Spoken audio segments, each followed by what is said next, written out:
അർജന്റീനയുടെ മത്സരത്തിനായി കലൂർ സ്റ്റേഡിയം നവീകരിക്കുന്നതുമായി ബന്ധപ്പെട്ട് സർക്കാരും സ്പോൺസറും തമ്മിലുള്ള കരാറിൽ ഇരുകൂട്ടർക്കും മൗനം. ചോദ്യങ്ങളോട് മുഖം തിരിച്ച കായികമന്ത്രിയും സ്പോൺസറും ക്ഷോഭത്തോടെയാണ് പ്രതികരിച്ചത്.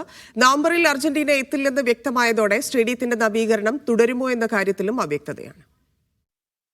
GCDAയുടെ ഉടമസ്ഥതയിലാണ് കലൂരിലെ ജവഹർലാൽ നെഹ്റു സ്റ്റേഡിയം. ഫിഫ മത്സരത്തിനായി സ്റ്റേഡിയം ആവശ്യപ്പെട്ട് കായികമന്ത്രി വി അബ്ദുറഹ്മാനാണ് GCDAയ്ക്ക് കത്ത് നൽകിയത്.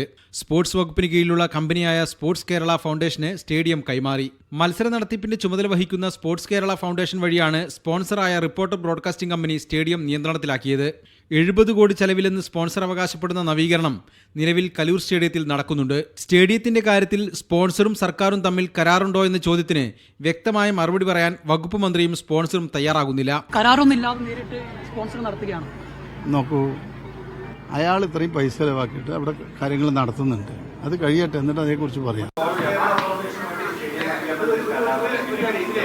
ഒരു വിവരാവകാശം കൊടുത്താൽ സർക്കാർ എല്ലാം കിട്ടും, വാങ്ങിക്കോ.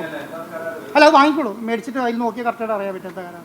എനിക്കിപ്പോൾ കരാർ തന്നിരിക്കുന്നത് എങ്ങനെയാണെന്ന് പറയാം. എന്നെ സ്റ്റേഡിയം ഏൽപ്പിച്ചത് ഫിഫ വിൻഡോയിൽ നവംബറിലെ മാച്ച് നടത്താൻ വേണ്ടിയിട്ടാണ്. GCDA അല്ല, SKF ആണ്, കേരള സ്പോർട്സ് കൗൺസിൽ. GCDA SKFന് ഹാൻഡ് ഓവർ ചെയ്യുന്നൊരു സ്റ്റേഡിയം. SKF ആണ് നമുക്ക് ഈ മാച്ച് നടത്താനുള്ള പെർമിഷൻ തന്നിരിക്കുന്നത്. സ്റ്റേഡിയം നവീകരണത്തിന്റെ പേരിൽ ഏതാനും മരങ്ങൾ മുറിച്ചു മാറ്റിയിട്ടുണ്ട്. കോൺക്രീറ്റ് നിർമ്മാണങ്ങൾ ബലപ്പെടുത്തുന്നതടക്കമുള്ള ജോലികൾ തുടരുകയാണ്. കേരള ഫുട്ബോൾ അസോസിയേഷനെ പോലും അറിയിക്കാതെയാണ് അർജന്റീന മത്സരത്തിനുള്ള മുന്നൊരുക്കങ്ങൾ ആരംഭിച്ചത്. Kerala football association, Indian football അസോസിയേഷനിലും ഫിഫയിലുമെല്ലാം ഇത് പരാതിപ്പെട്ടതായാണ് വിവരം. മീഡിയ 1 കൊച്ചി.